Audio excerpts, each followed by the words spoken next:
This is an American air base in East Anglia, on the east coast of England. One of many such bases from which American fighter planes swarmed up into battle against the German Air Force.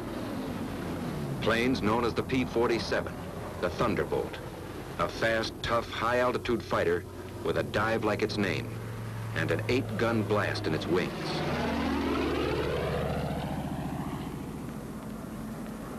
The Lightning, the P-38, master of the air in many theaters of war with its long range and concentrated firepower.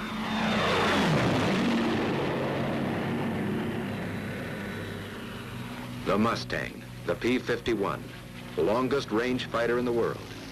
Speed, fast climb, quick dive, tight turn. Into these three great fighters, America poured its genius, its millions of man-hours of labor, its faith in victory against the Luftwaffe. And in their single cockpits, it placed these men.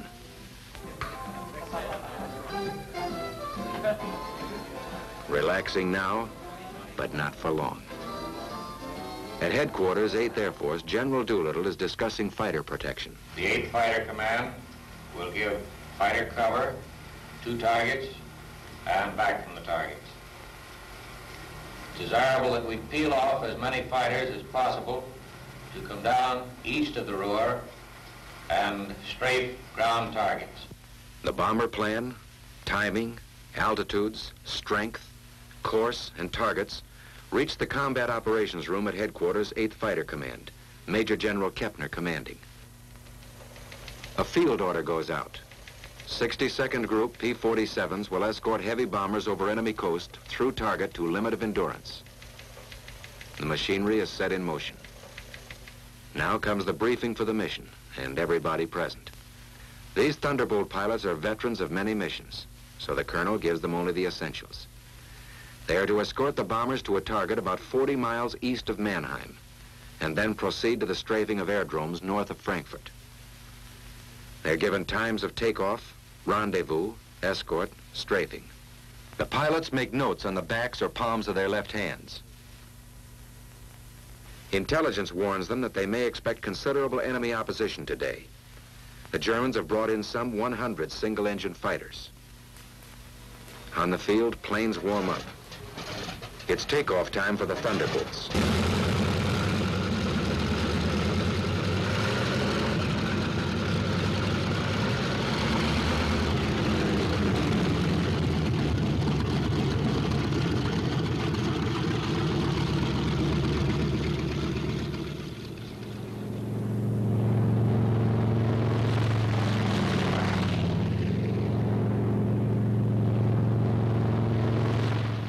Other bases timed to the escort schedule, the P-38s get underway. And at still others, the long-range Mustangs go to keep their rendezvous with the bombers someplace deep in Germany. Somewhere out there over enemy territory, near or far, in the long route as the bombers go out and come home, each of these formations will make rendezvous at a certain point on the exact minute. The Thunderbolts climb steadily over the channel into hostile skies.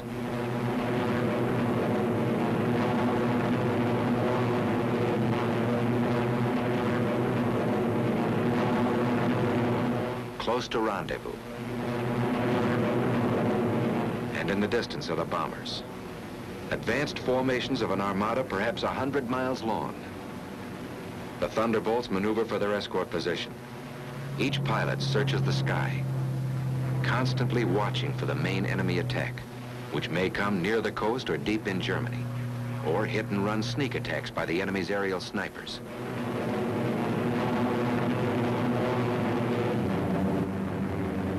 And then, at another rendezvous point, comes a group of Mustangs to relieve the Thunderbolts. This is Red Leader. Okay, men, it's time to break escort. Mustangs coming in at 8 o'clock. The Thunderbolts break escort. They head for home, watching for every possible strafing target on the way. The Mustangs, far in the distance, sweep the surrounding sky as they come in to take the places held by the Thunderbolts.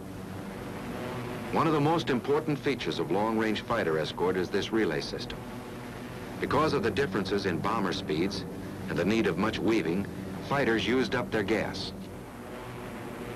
Thus, the same group of fighters could remain with the bombers only 25 to 40 minutes out of a 6 or 8 hour mission, going and coming. And 1,000 fighters might be needed to keep anything from 40 to 100 on the job at all times. While the enemy could strike with 250 at any point he selected, our fighter groups had to relieve at rendezvous points all along the route. But on the German side, the Luftwaffe was forewarned an hour and a half in advance, even as our bombers gained altitude over England. This captured German film shows how quickly their 109s and Focke-Wulf 190s got into action after a warning. They had plenty of time to mass their fighters at a chosen point of attack and to outnumber our escort at anything from 2 to 1 to 10 to 1. They were as grimly determined to stop our great daylight thrusts into their industrial heart as our bombers and fighters were resolved to press them home.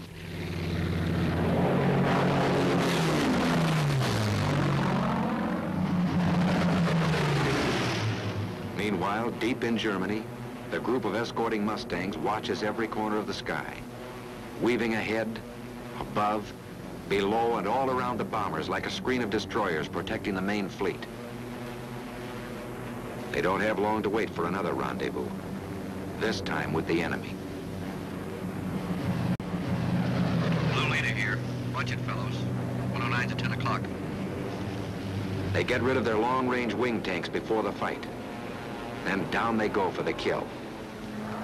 With a touch of a finger on the stick, a camera and 8 machine guns are put into action.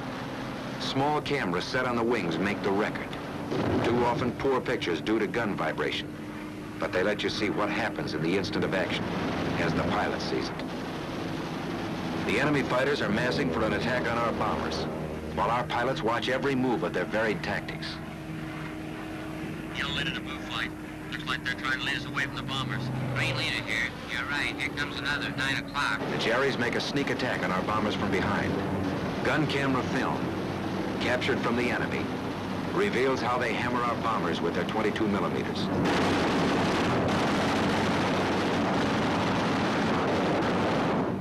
A B-17 catches fire and goes down in flames. This one had half his tail shot off, but is still going ahead.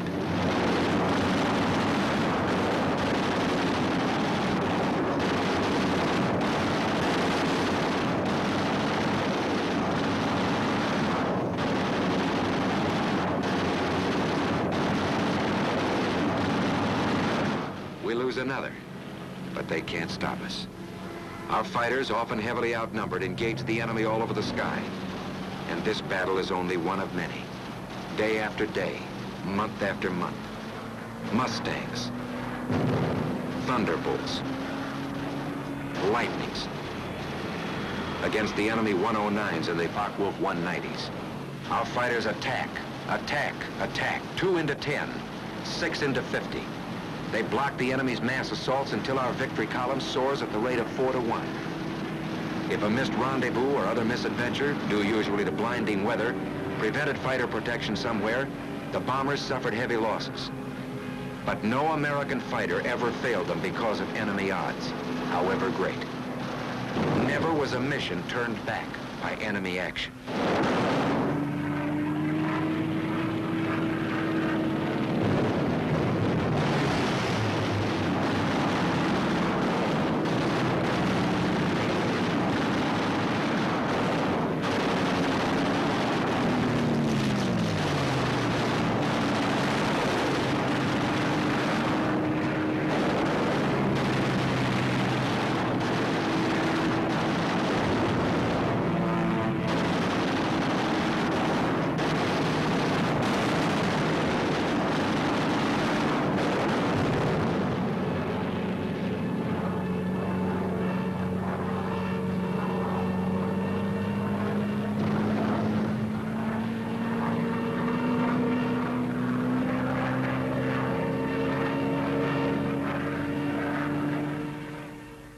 Our ever-increasing fleets of fortresses and liberators pressed onto their targets and dropped their loads.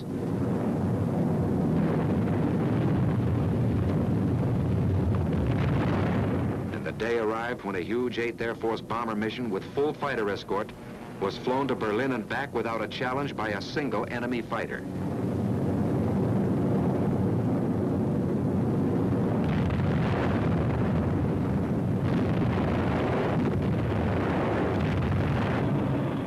But before that eventful day, the Thunderbolts, Lightnings, and Mustangs had another mission to perform.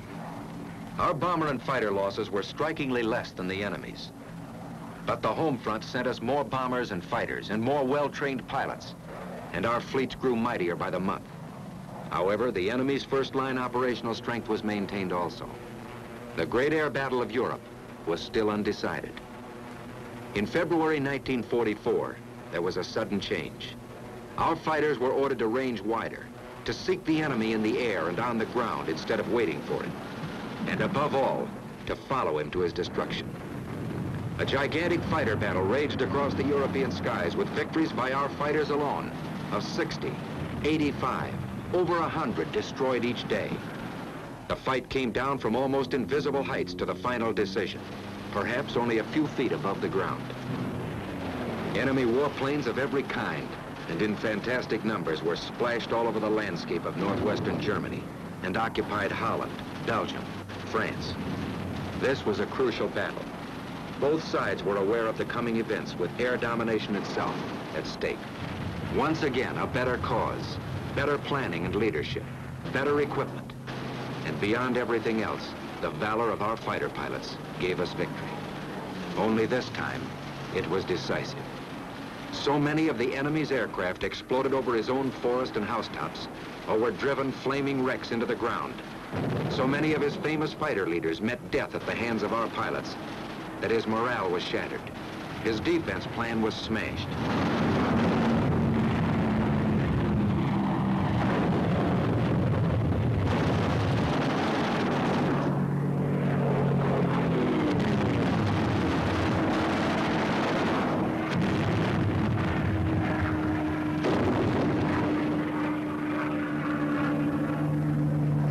Quickly, our fighters seized their opportunity. Since the enemy did not come up to fight, down they went to blast his planes to pieces and burn them on his own airdromes all over Western Europe and in the very heart of Germany. It was the most savage and devastating fighter attack on record. Returning from unchallenged escort duty and on many special missions, they burned his aircraft by hundreds from one airfield to another.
Intense enemy flak, sheets of machine gun fire from flak towers and ground installations caused us heavy losses.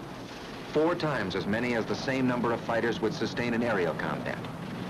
But our fighters never flinched, and by their courage, faced destruction in single-engine planes only a few feet above the ground and 500 miles from their bases, until they had smashed the heavily concentrated frontline operational strength of the German Air Force forever. Now that the sky was ours, another great opportunity became ours too. The destruction of the enemy's transportation system that fed and supplied the great armies counted on to repel the Allied invasion forces.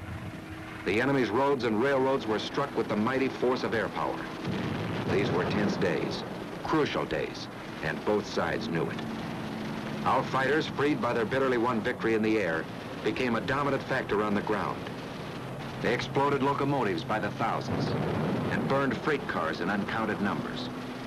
No train in daylight hours was safe. No target too small, even a single railroad car.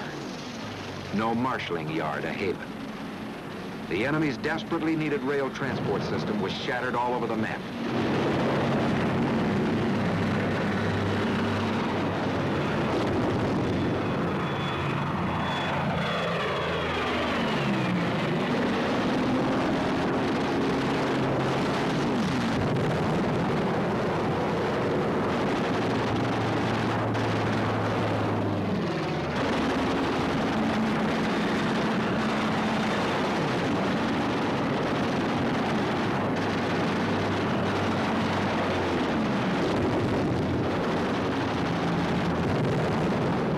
Attacked his barges.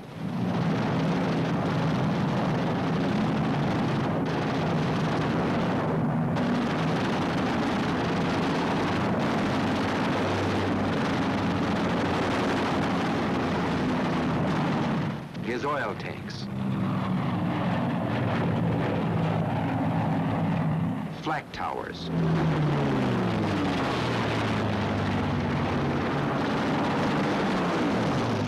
Radio and radar stations. Trucks carrying ammunition and supplies. Staff cars carrying high German officials. This one might have been Rommel. Road traffic of every kind and description until enemy convoys could only move effectively at night. What did this mean to the German armies of the West? How did it count on Invasion Day in the Battle of Normandy? The answer is history. Our gallant armies are driving ahead without having to keep one eye cocked over their shoulders. Their gun emplacements unobserved. Everywhere about the mighty battle was and is the flash of American fighters. The Germans see them deep in their own sky and cringe. Our men see them above the grim fight and cheer. There are remembered names in the mess halls. Major Gerald Johnson, a crack shot. Major Goodson, gallant fighter. Major Dwayne Beeson, great tactician. Captain Eugene O'Neill, one of the best. Major Don Gentili ran up a flaming record. Colonel Don Blakesley, great leader of 4th Group. Major Walker Mahurin, one of the first and best of the great aces. Major Bob Johnson and all his victories. Lieutenant Colonel Gabreski with a great career. And Colonel Hubert Zemke, famous commander of 56. A score of victories or more on the records of them all. Duncan, Schilling, Pretty, and all our gallant fighter pilots who in the decisive hour smashed the Luftwaffe and gave us freedom of the air in Europe, just as that freedom must now be gained in the Pacific.